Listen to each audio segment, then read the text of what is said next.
Israel as a nation and the seed and the Abrahamic covenant and all of that. And today I want to start. So if you have your Bibles, I want to start over in Genesis 15. I know we've already been there, but we're going to take Genesis 15 and we're going to go whoosh really fast, and we're going to go all the way up to 2 Samuel. I didn't see anybody surprised. Okay. All right, so we've talked about the Abrahamic covenant, and back in chapter 12, and we've already went through this, but in chapter 12, God says, I'll make you a great nation, I'll bless you, I'll make your name great, I'll bless them that bless you and curse them that curse you. That's like a international type blessing laid upon them. And all families of the earth shall be blessed by you. And so God, by the time we get to the end of Genesis, God he's fulfilled a lot of these things. But if you look in Genesis 15, verse 3, I believe it is. No, verse 13. So this is where he's made the. We talked about it last week, or the other week, where he's laid out the sacrifice, and God walks through it by himself. So he swears. As Hebrews says, the book of Hebrews says, when God could find no greater, he swore by himself, and that's what it's talking about. He made this covenant of himself and of his great name, all right? And so after that, in verse 13, God's speaking to Abraham, and he said to Abram, know of a surety that thy seed shall be a stranger in the land that's not theirs, and shall serve them, and they shall afflict them 400 years. I was reading the commentary. Okay. Okay. Because Joseph found favor with Pharaoh. Right. While they were there. Okay. Then that Pharaoh dies who does not know. One rises up that does not know Okay. it. This commentary said the time they were enslaved was maybe 130 years Okay. instead of 400. Well, okay, yeah. I don't necessarily think he's saying that they're enslaved for 400 years, but they're there for because again they're there 400 years in a land that's not theirs, Right. and they're there to start with under Joseph, and they're favorable there. Yeah. So, how many pharaohs did he say that was there when they got released? Well, supposedly, I reckon it must have been the name. They all of them were called Ramses. Yeah. So I don't know if it was 1, 2, 3, 12 or what. Okay. Anyway. It took a long time to forget Joseph. Yes, it did take a long time to forget Joseph. But just like we have forgot Adams, and we forgot Jefferson, and we forgot, we might know those names, but they don't really mean that much to us as they did, 50 years after their death. You know what I'm saying? And it's getting now though where you can name names like Buzz Armstrong. Yeah, nobody knows who they are. Right. He's a cartoon character. All right.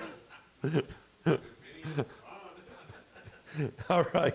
So this is Egypt. That's going to be my question. This is Egypt. So they go down to Egypt, and God had a plan even there. The strongest nation in the world, and they're going to be, to start with, in good favor with them. Got the best of the land, and they're there, and they're able to increase without war. They got somebody looking after them. All right? And then you think about Moses, when you get to that, Moses is educated in the highest educational system that there is, and he's trained in the mightiest army that there is. And God used some heathen nation to prepare Moses to go lead his people. So I just think that's amazing in itself, because a lot of times we think the bad stuff going on in our life don't have any purpose. But a lot of times the bad stuff has a purpose, a greater purpose than even the good stuff. Okay. I forget where it's at, what chapter, where it talks about that the Egyptians were upset because the Hebrews were starting to outnumber them. Yeah, So- you're getting over like Exodus. Is that, am I in the wrong book? Yeah, you're in Exodus about 4 there probably, or 5. Okay. But yes, that's exactly right. So let me finish reading this because we'll be here all night. And I told you we're going to get all the way to 2 Samuel tonight. I'll shut up. No, that is what it's for. That is exactly what it's for. I can't learn if you don't talk to me. Okay? So, all right. So, and also this nation whom they shall serve will I judge, and afterward they shall come out with great substance. I want to just tell you, every time God used, and we'll look at this maybe, but every time God used a nation as a whip, he took that whip and broke it. Every single time. He used the Assyrians. He used the Babylonians.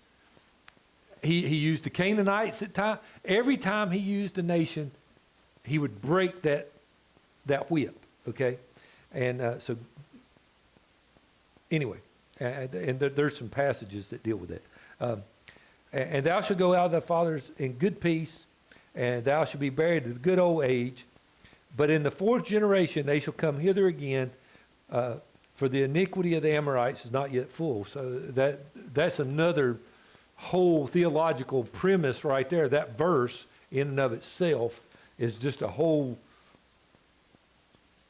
entire premise on sin.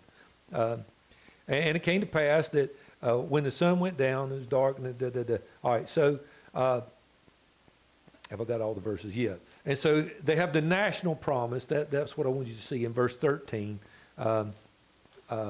It's a national promise that they're going to be a great nation.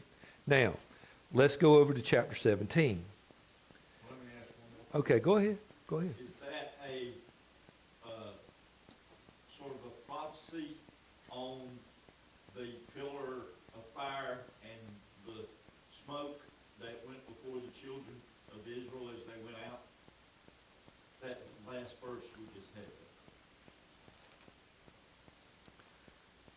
Verse 13. Another one. The one that goes before the. 17. Yeah. And it shall come to pass. No, that is God's presence going in between the burnt offerings. What he's saying is it kind of like, Yeah, I understand. Yeah, and it could be, I mean, that could represent, I mean, because that was God's representation, was the pillar and the smoke and the fire, you know what I'm saying? So, yes, it could have been the same thing, but I don't necessarily think it's just showing his presence. Well, there you've got three examples of God where it's fire. A consuming fire, and that's what it says about him. I'm a consuming fire. Right. So, I mean, I think it's just his, part of his character. Right. And he's always hid in the clouds. Right. So, okay. All right. So that answer your question? Close enough. All right. Close enough for hand grenades, huh? All right. 17 verse 6.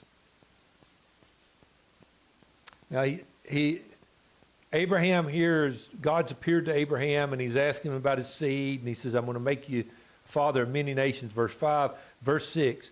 And I will make thee exceeding fruitful, and I will make nations of thee. And what's that next thing? And kings shall come out of thee. Okay. Drop down to verse 16. Then I will bless her, and he's talking about Sarah. Let's go back to verse 15. And God said to Abraham, as for Sarai, thy wife, thou shalt call her name Sarah.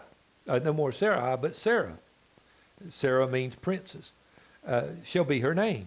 And I will bless her and give thee a son of her. Yea, I will bless her, and she shall be a mother of nations. She's going to have one son, but do you see nations as plural? Okay. Kings, plural, of people shall be of her. Now, he's already got Ishmael. at this point. And he's already promised him, Ishmael's going to be the father of kings.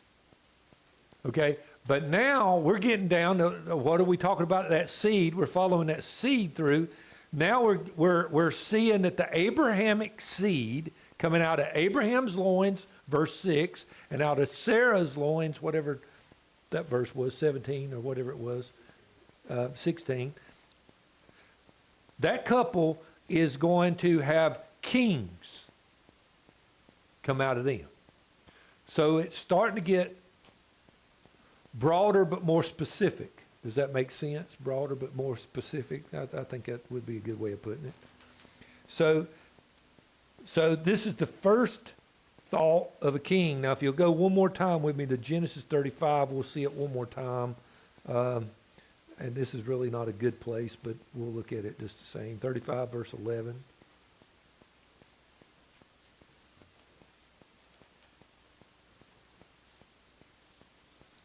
Probably should not have included it, but I did. And God said to him, I am God Almighty, be fruitful and multiply. A nation and a company of nations shall be of thee, and kings shall come out of thy loins. Now this is Jacob. So he's talking to Jacob at this particular point. So Isaac gets jumped. And so we go from Abraham, there's going to be kings coming out of you. You're going to have one son. Now he's talking to Jacob. You're going to have 12 sons. And there's going to be kings come out of you. Okay? But not all 12 sons are going to have kings.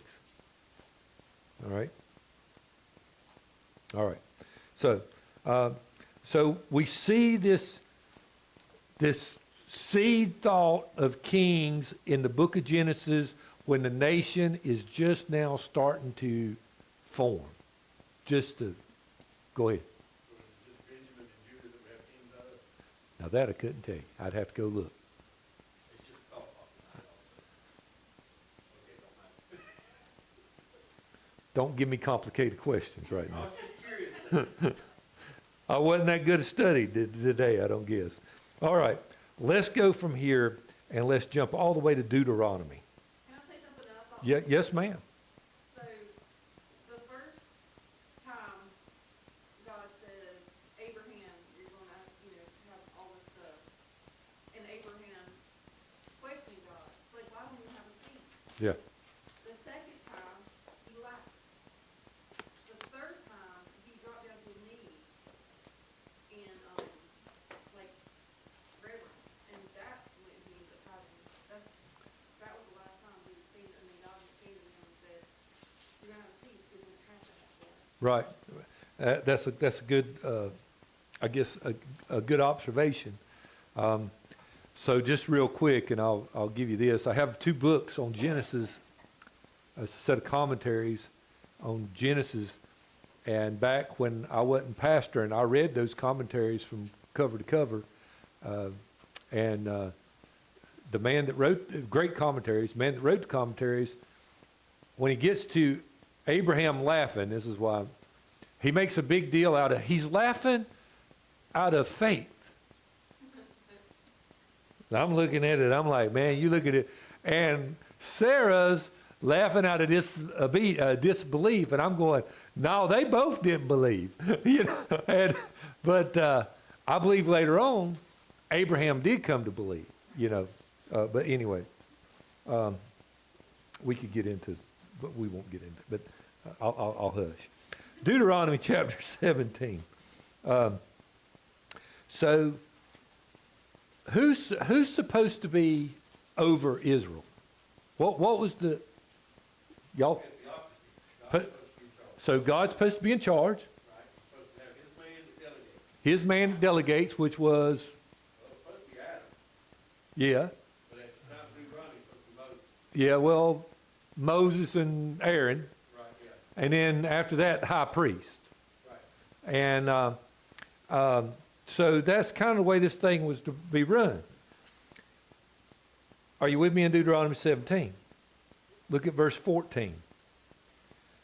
When thou art come into the land which the Lord thy God has given thee, now you understand they're not there yet, and shall possess it, and shall dwell therein, and shall say, I will set a king over me, like as all the other nations round about me. So God is foretelling that they are going to want a king. All right? Now, God's already told you that there's going to be kings coming. This is that sovereignty of God, that omniscience of God that we don't understand. Okay? Now, verse 15. Thou shalt in any wise set him king over thee, whom the Lord thy God shall choose. Okay? Remember that. God's going to do the choosing. One from among thy brethren shall thou set king over thee. Thou may not set a stranger over thee, which is not thy brother. But he shall not multiply horses to himself, nor cause the people to return to Egypt to the end that he should multiply horses, for as much as the Lord had said to you, ye shall henceforth return no more that way. So they're not supposed to go back down to Egypt, okay? Neither shall he multiply wives to himself, that his heart turn not away, neither shall he greatly multiply to himself silver and gold. And it shall be, when he sitteth upon the throne of the kingdom, that he shall write him a copy of the law in a book, out of which is before the priest and the Levites. And it shall be with him, and he shall read therein all the days of his life, that he may learn to fear the Lord his God, and to keep all the words of the law of his statutes, to do them. That his heart be not lifted up above his brethren, and that he turn not aside from the commandment to the right hand or to the left, and to that end may prolong his days and his kingdom, he and his children in the midst of Israel. So we see this long passage here of what the king is supposed to look like, and what he's supposed to do, and what he's supposed to practice. Did any of them practice it? No. They all multiplied horses. They all multiplied wives. Yep.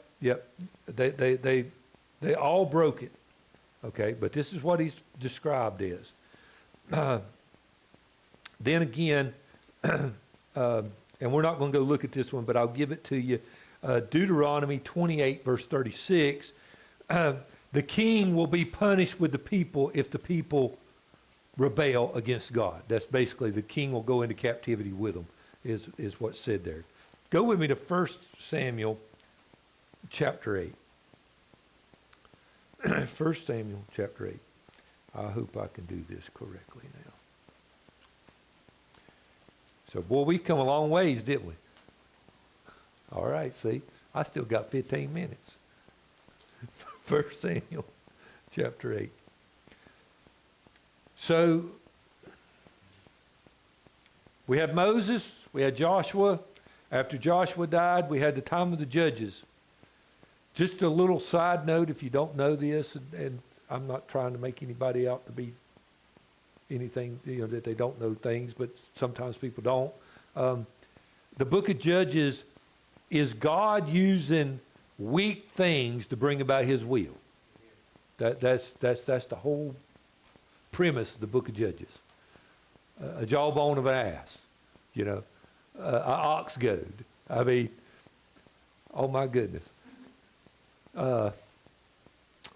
Gideon. Oh yeah, Gideon doing slave women's work, hiding on the backside of the field. Gideon, you mighty man of valor. Yeah, come on, man. One commentary that I had to read for the Bible class said something along the lines of Gideon, God's coward. Yeah, ain't that true? But anyway, so you have that, and Samuel is your last judge. Okay, we're going to look at part of Samuel's goodbye speech, but Samuel's your last judge, and now he's going to anoint the two first kings that Israel has. Okay, so chapter 8, verse 5. God speaking, he says, and said to him, behold, the people are speaking. Behold, thou art old, and thy sons walk not in thy ways. Now make a king to judge us like all the nations. So Samuel, like other people in the Bible that was great, strong, mighty men, did not make strong children. And so his children are not following in his ways. And so we don't want them, we want a king. Verse 6, this thing displeased Samuel when they said, give us a king to judge us. And Samuel prayed to the Lord. The Lord said to Samuel, hearken to the voice of the people. Do what they say. They haven't rejected you, but they've rejected me, that I should reign over them. According to all thy works, which they have done this day, that I brought them up out of Egypt, even unto this day, wherein they have forsaken me and served other gods, so do they also unto thee. Now therefore hearken unto their voice, howbeit yet protest solemnly unto them, and show them the manner of the king that shall reign over them. And Samuel told all the words of the Lord to the people. He said, now listen what he says. This is the manner, verse 11, of the king that shall reign over you. He will take your sons and appoint them for himself, for chariots and his horsemen. And some shall run before his chariots. And he will appoint them captains over thousands, captains over 50s, and will set them to ear the ground, and to reap the harvest, and to make instruments of war and instruments of chariots. And he will take your daughters to be confectionaries, and to be cooks, and to be bakers. And he will take your fields and your vineyards and your olive vineyards, even the best of them, and give them to his servants. And he will take a tenth of your seed of your vineyard and give to his officers and to his servants. And he will take your men servants and your maid servants and your goodliest young men and your asses and put them to work. He will take a tenth of your sheep, and ye shall be his servants. And then ye shall cry out in the day because of your king, which you have chosen, which ye shall have chosen you, and the Lord will not hear you in that day. Okay, but nevertheless, people didn't hear. Who's supposed to choose the king? Who's God letting choose the king? How bad is this going to be? Yeah, it's going to be bad. All right. But again, God's got to let us go our way, so we'll see the error of our way and seek his wisdom. I mean, it's just the way it is. All right. Chapter 10. Flip over there with me. So he's going to, he anoints Saul in chapter 10, verse 1. And then Samuel took a vial of oil and poured it on his head and kissed him and said, is this not because the Lord had anointed thee to be captain over his inheritance? So this is Saul. And so he anoints Saul. Look down at verse 19. And ye have this day, now this is Samuel talking, you have this day rejected your God, who himself saved you out of the adversaries and your tribulations.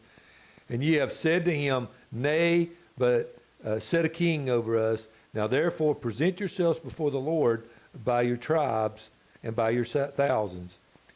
When Samuel had caused all the tribes of Israel to come near, the tribe of Benjamin was taken.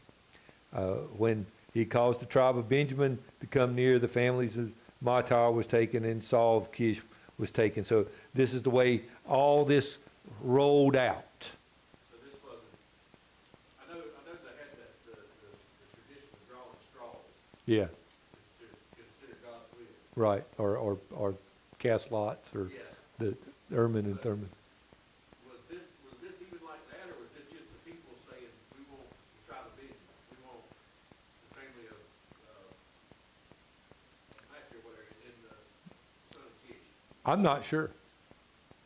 I'm gonna quit asking questions. I mean, it's a good question. It really is. I'm not sure. Well, did Saul not want to be king because he's hiding? Saul said he didn't want to be king. Saul enjoyed being king once he got there. So, you know, there's a false humility. Yeah, there's a false humility sometimes. And so, is that the case? I don't know. He gets a different spirit. Once they lay hands on him, he gets a different spirit. But is he chosen because he's the tallest? Yes. Is that just it? Th- He's that's taller it. than anybody else? Yeah, and that is the whole slap in the face when you've got Goliath. Here's your champion. Goliath challenges Israel. Send out a man. Send out a man. And let me and this man settle the score. Okay? That was the way. The rest of us not going to die. These two, we either going to become your servants or you going to become our servants. And so that was, and what's he doing? He's hiding, and he lets a boy go out there and fight him. So the shame don't come on him. So, sure enough, I mean that's the whole thing of that. But anyway, it preaches better than that. But it, but anyway, that. All right. So where are we at? We're at 10. Let's go over and look at one verse in 11. All the people went to Gilgal, and there they made Saul king before the Lord in Gilgal. And there they sacrifices of peace offerings before the Lord. And there Saul and all his men of Israel rejoiced greatly. So everybody's tickled to death. And then you get to chapter 1. And Samuel starts, he starts addressing, and we're not going to look at this because we don't have the time. But Samuel addresses the people. And it's his final address to Israel, I think, as a whole. I think that's right. And he says, I hearkened to your voice. You wanted a king made over you, and I put a king over you. Now, let's go up to chapter 15. And, yeah, 1 Samuel. 1 Samuel 15. We're going to go to 2 Samuel next. I can't even find 1 Samuel 15. I know it's in my Bible because I was looking at it earlier. All right. So I'm just going to read you a few verses. I'm not going to read the whole thing, but I'm going to read a few verses. Verse 1, Samuel also said to Saul, the Lord sent me to anoint thee king over the people, over Israel. Now therefore hearken thou unto the voice of the words of the Lord. Now what has happened is Saul was supposed to have killed all the people and all the goats and all that kind of stuff, and he didn't. If you drop down to verse 8, it tells you what happened. He took King Agag of the Amaleks alive and utterly destroyed all the people with the edge of the sword, but he kept the best. In verse 11, it repented me that I made, now this is God speaking to Samuel, it repented me that I had set up Saul to be king, for he has turned his back from following me and had not performed my commandments, and it grieved Samuel, and he cried to the Lord all night long. Now Samuel at this point has come to the place he loves Saul. He loves Saul. He wants Saul to succeed. And now it's grieving Samuel that he sees God turning away from Saul. Verse 17, and Samuel said, when thou was little in thy own sight, was thou not made the head of the tribes of Israel? And the Lord anointed thee king over Israel. Now this is Samuel talking to Saul. Verse 17. And then verse 18, and the Lord sent thee on a journey and said, go, utterly destroy the sinners of the Amaleks and fight against them and they are, till they are consumed. Wherefore did thou not obey the voice of the Lord, but thou did fly upon the spoil and did evil in the sight of the Lord? And Saul said to Samuel, yea, I have obeyed the voice of the Lord and have gone the way which the Lord sent me, and I brought Agag king of Amalek and have utterly destroyed the Amaleks.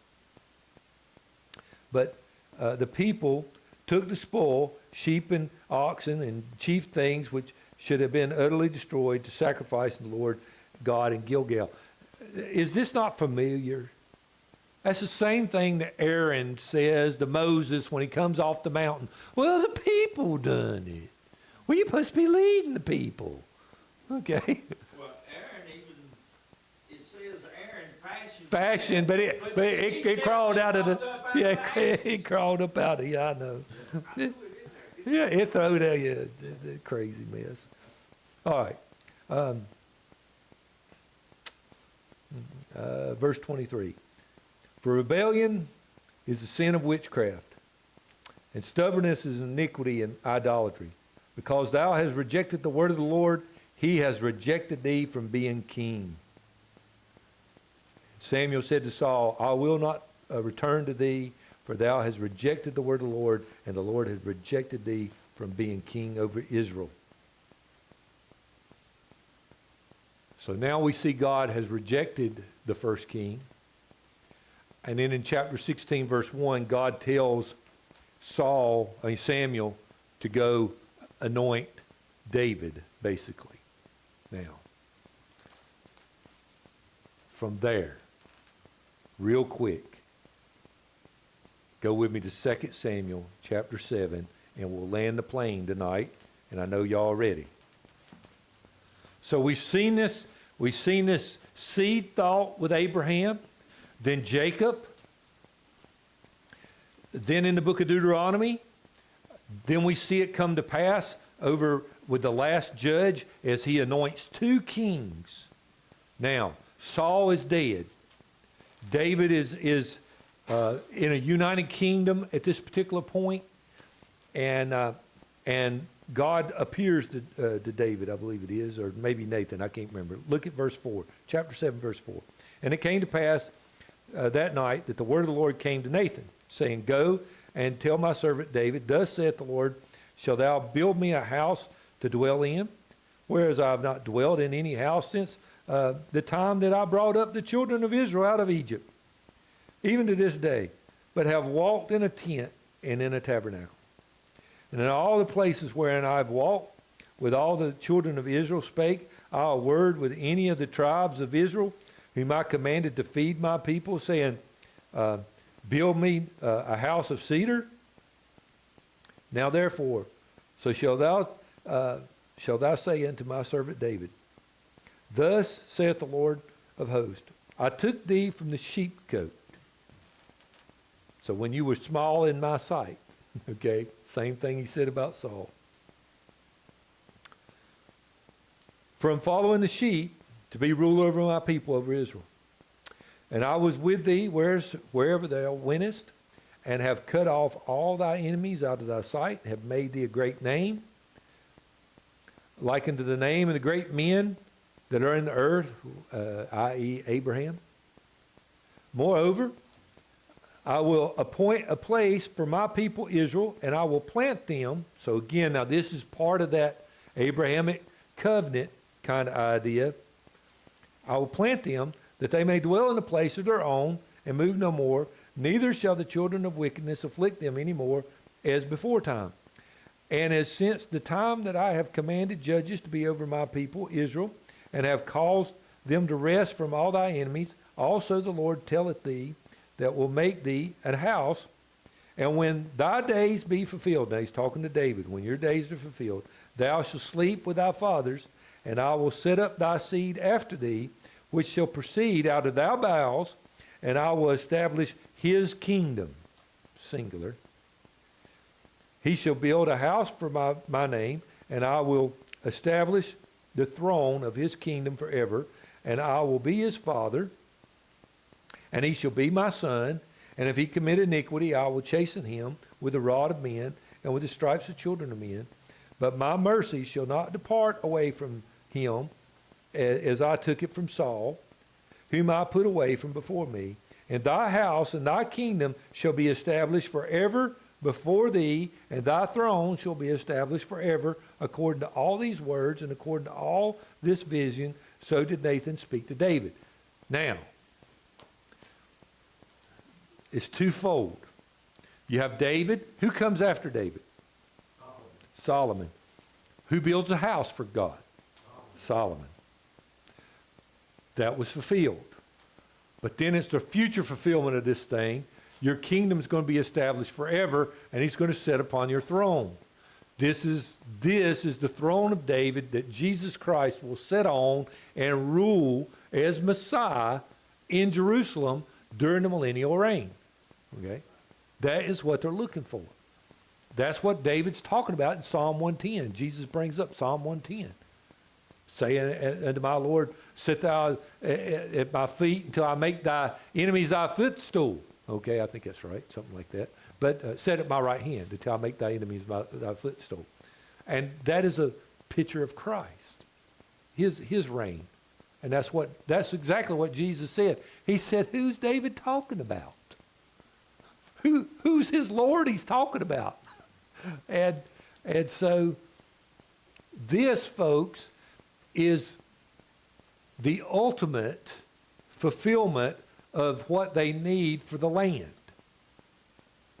You've got to have a king that's going to rule in righteousness and with great power. Okay? That king's coming. He's coming.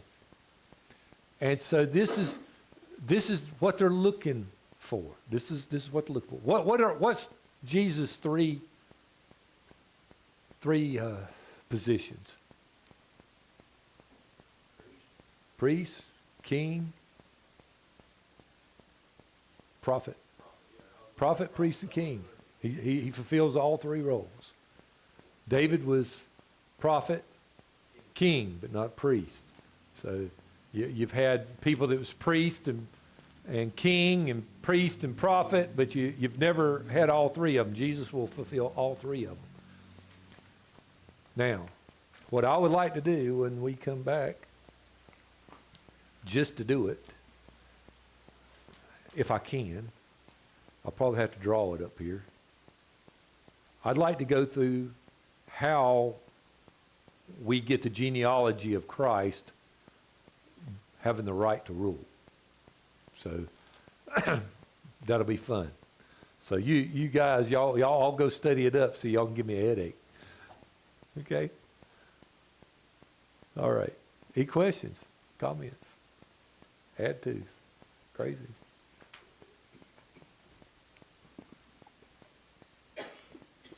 All right.